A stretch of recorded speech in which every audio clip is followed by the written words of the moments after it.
Hello friends, आज हम discuss करेंगे दशमलव। तो दशमलव की हम एक एक्सरसाइज सॉल्व करेंगे, एक्सरसाइज 2.4। तो सबसे पहले मैं बताऊं जैसे कि दशमलव का मतलब क्या होता है। जैसे कि 1.2, तो 1.2 बेसिकली एक भिन्न है। भिन्न कैसी है? जिसके हर आपको 10 या 10 का मल्टीपल मिलेगा या इस फॉर्म में मिलेगा। जैसे यहाँ दशमलव के बाद एक संख्या है, दशमलव 1.2, पॉइंट के बाद कितनी संख्या है? एक। तो यहाँ पे एक के बाद कितने शून्य है? 0। अगर मैं कहूं 1.22, तो अगर आप इसे भिन्न के रूप में लिखना चाहे तो आप लिखेंगे 122 बटे में 1। दशमलव के बाद कितनी संख्याएं हैं? 2। तो एक के बाद शून्य कितनी हो जाएगी? 2। अगर आप दशमलव का मल्टीपल देखना चाहें, जैसे कि 1.2 गुना 1.2, तो सबसे पहले हम दशमलव को इग्नोर करते हुए हम इन्हें मान लेते हैं कि ये 12 है। तो 12 गुना 12 आपका पता है आंसर हो जाता है 144। अब आप देखिए दशमलव के बाद यहाँ दशमलव के बाद कितनी संख्याएं हैं? 1। और यहाँ दशमलव के बाद कितनी संख्याएं हैं? 1। तो आपके गुणनफल में भी दशमलव के बाद ही उतनी संख्या हो जाएगी। इन दोनों संख्याओं का दशमलव के बाद संख्याओं का जोड़ कितना हो जाएगा? 1 जमा 1 2। तो यहाँ पे भी आप 2 अंक छोड़कर दशमलव लगा देंगे। आप एक तरीका तो है ऐसे कर सकते हैं, या आप इसे भिन्न के फॉर्म में मल्टीप्लाई कर लीजिए, यानी कि 1.2 का आप लिखेंगे 12 बटे में 10 गुणा 12 बटे में 10। तो 12 12 आपका हो जाएगा 144। नीचे 10 गुणा 10 100। तो एक के बाद कितनी शून्य है? 0। तो यहाँ पे भी 2 अंक छोड़कर आप दशमलव लगा सकते हैं 1.44।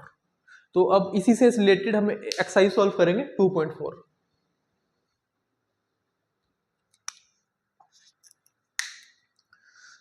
तो स्टूडेंट पहला क्वेश्चन है, ज्ञात कीजिए, जहां पे आपको दिया गया है दशमलव वाली संख्याओं का एक पूर्णांक से मल्टीप्लिकेशन। आप इसको अगेन हम 2 तरीकों से कर सकते हैं। या तो आप इसे पहले आप फ्रैक्शन में बदल लीजिए, भिन्न में बदल लीजिए। तो 2 पर रखिए, दशमलव के बाद कितनी संख्या है? 1। 2 बटे 10 गुणा 6 कर लीजिए। आप 6 दूनी 12 कर लीजिए, यहाँ पे बटे में कर लीजिए 10। तो 1 के बाद कितने दशमलव आ जाएगा? 1, यानी कि 1.2। एक तरीका तो यार ये रहता है कि आप पहले से फ्रैक्शन में बदल लीजिए, आपको कंफ्यूजन नहीं होगा। या आप बिना फ्रैक्शन में बदले भी इसे सोल्व कर सकते हैं, सीधा मल्टीप्लिकेशन कर लीजिए आप इसे। 8 छके 48 का 8 हासिल 4 गया, 8 के 24 8 छके 32, 32 और 4 36, 368 आता है। आप दशमलव को आपने इग्नोर कर दिया 1 मिनट के लिए। फिर आप देखते हैं कि दशमलव के बाद एक संख्या है, तो यहाँ पे भी एक संख्या छोड़ के आपका दशमलव लग जाएगा। अगेन इस क्वेश्चन को करते हैं हम। 271 डिवाइडेड बाय 100 मल्टीप्लाई बाय 5। तो 5 एकम 5, तो 15 का 5 हासिल 3, 5 दूनी 10 और 13। नीचे कितनी संख्याएं हैं? 2। तो 2 अंक छोड़कर आप दशमलव लगा दीजिए। अगेन इस क्वेश्चन को हम करते हैं, जैसे कि 4 एकम 4 0, 4 दूनी 8। एक अंक छोड़कर यहाँ दशमलव लग जाएगा। क्वेश्चन में भी एक अंक छोड़कर है। यहाँ पे आप कर सकते हैं 7 पंजा 35। दशमलव के बाद कितनी संख्याएं हैं? 2। तो यहाँ पे भी 2 अंक छोड़कर हम शून्य लगाएंगे और यहाँ पे दशमलव लगा देंगे। नेक्स्ट इस क्वेश्चन में हम करते हैं, सिंपल ये मल्टीप्लिकेशन एक क्वेश्चन है, बट आपने इतना ध्यान रखना है कि दशमलव के बाद कितनी संख्याएं हैं। 4 दूनी 8 0, 4 एकम 4, 4 एकम 4, 4 दूनी 8। दशमलव के बाद 2 संख्याएं हैं, तो यहाँ पे भी 2 अंक छोड़कर हम दशमलव लगा देंगे। इस क्वेश्चन में हम देखते हैं 6 दूनी 12, 8 दूनी 16, 17। दशमलव के बाद 2 संख्याएं हैं, तो यहाँ पे भी ठीक है। स्टूडेंट नोट कर लीजिए आप। स्टूडेंट अगर सेकंड क्वेश्चन में हमने आयत का क्षेत्रफल ज्ञात करना है, जिसकी लंबाई दी गई है आपको 5.2 सेंटीमीटर, चौड़ाई दी गई है 3 सेंटीमीटर। तो आयत बेसिकली ऐसी फिगर होती है जिसमें लंबाई और चौड़ाई आपस में बराबर नहीं होती।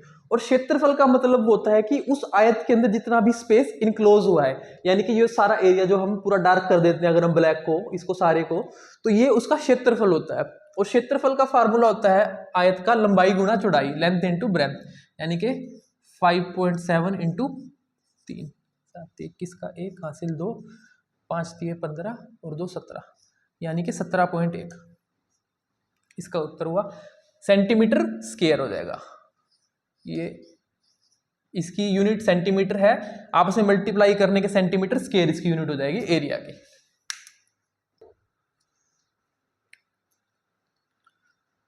स्टूडेंट अब जो आपका थर्ड क्वेश्चन है, यहाँ आप देखिए आपकी जो ये दशमलव संख्याएं हैं उनको 10 से 100 से 1000 से ऐसी संख्याओं से मल्टीप्लाई किया जा रहा है। तो इसमें आपने देखना क्या है, जैसे कि 1.3 है तो इसे आप लिखेंगे 13/10। दशमलव के बाद एक संख्या है तो एक के बाद एक शून्य और उसे गुणा कर देंगे 10। इनवर्स में आप ये देखिए कि 10 से 10 कैंसिल हो जाता है, तो यहाँ पे आपका उत्तर आ जाएगा 13। अगेन आप यहाँ पे भी देखिए 368/10 और 10 से 10 कैंसिल हो जाएगा, तो उत्तर आपका एक पूर्ण संख्या आ जाएगा 368। यहाँ पे भी आप देखिए दशमलव के बाद एक संख्या है, मल्टीप्लाई हो रहा है 10 से, तो यहाँ पे भी आपका उत्तर आ जाएगा 1537। आप इसे पूरा खोल के फ्रैक्शन में खोल के चेंज कर सकते हैं।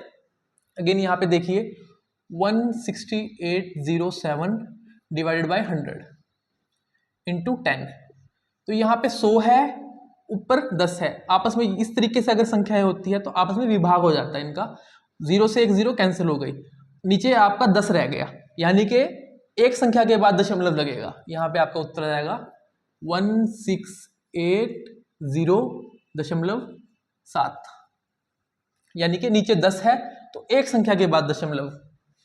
अगेन इस क्वेश्चन में आप देखिए, यहाँ पे आप लिखिए 31/10 गुणा के 100, तो यहाँ 10 से 10 कैंसिल हो जाएगी, ऊपर 10 से मल्टीप्लाई कर लीजिए, 331 को 10 से 3110। इस क्वेश्चन में अगेन आप इसे ऐसा लिख लीजिए 1561/10 इंटू 100, 0 से 0 कैंसिल, उत्तर आ जाएगा आपका 15610। इस फिगर में देखिए आपका दशमलव के बाद दो संख्याएं हैं 362/100 और मल्टीप्लाई भी किससे हो रखा है 100 से, 100 से 100 कैंसिल, उत्तर आ गया आपका 362। यहाँ पे आपका देखिए 4307 डिवाइड बाय 100 गुणा 100, 100 से 100 कैंसिल, उत्तर आ जाएगा आपका 4307। यहाँ पे आप देखिए 5/10 हो जाएगा इंटू 10, 10 से 10 कैंसिल, उत्तर आ जाएगा 5। इस क्वेश्चन में देखिए आप 8 में शून्य के बाद कितनी संख्याएं हैं 2, दशमलव के बाद कितनी संख्याएं हैं 2, तो एक के बाद कितने शून्य लगेंगे 2 गुणा 10, 0 से 0 कैंसिल, 8 के नीचे 10 है तो 0.8। अगेन इस क्वेश्चन में देखिए 9/10 गुणा 100, 0 से 0 कैंसिल, 9 10 90 आंसर आ जाएगा। इस क्वेश्चन को देख लेते हैं, 3/100 हो जाएगा ये इंटू 1000, 2 0 से 2 0 कैंसिल, 3 गुणा 10 30। नोट कर लीजिए आप सभी। स्टूडेंट फोर्थ क्वेश्चन है आपका, एक दुपहिया वाहन 1 लीटर में 55.3 किलोमीटर की दूरी तय करती है 1 लीटर में। तो क्वेश्चन पूछ रहा है कि 10 लीटर पेट्रोल में वह कितनी दूरी तय करेगी।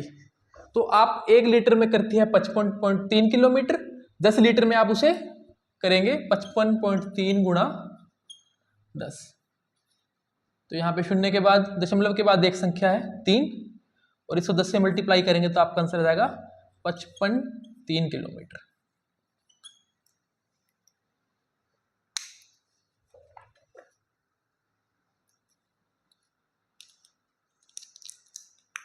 स्टूडेंट नेक्स्ट क्वेश्चन के हम कुछ 3 क्वेश्चन सॉल्व कर लेते हैं। जैसे 5 के अंदर हमने 3 क्वेश्चन लिखे हैं, 2.5 इंटू 0.3। तो देखो बेसिकली यहाँ पे आप इसको आप भिन्न बना के भी सॉल्व कर सकते हैं, जैसे कि 25/10 कर लो गुणा 3/10 कर लो, 25 3 75, 10 को 10 से गुणा करेंगे 100, यानी कि 75/100। तो शून्य लग जाएगा और उसके बाद आएगा 0.75। इस क्वेश्चन को आप कर लीजिए। अगेन 1/10 लिखो इसको, और उसे लिखिए आप 51/7/10 कर लो, यानी कि आपका आ जाएगा 51/7/100। तो 5 के बाद दशमलव लगेगा 5.17। अगेन इस क्वेश्चन में भी आप ऐसे कर सकते हो, 2/10 गुणा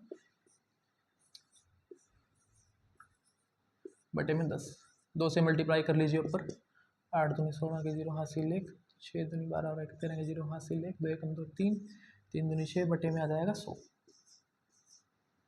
तो आ जाएगा आपका 63.3। सिंपल मल्टीप्लिकेशन इन क्वेश्चंस में बस आपने दशमलव का ध्यान रखना है, जितनी भी दशमलव के बाद जितनी भी संख्या आएगी गुणनफल से उतनी ही आपने राइट हैंड साइड में उतनी ही संख्याओं से पहले दशमलव लगा देना है। सिंपल क्वेश्चन से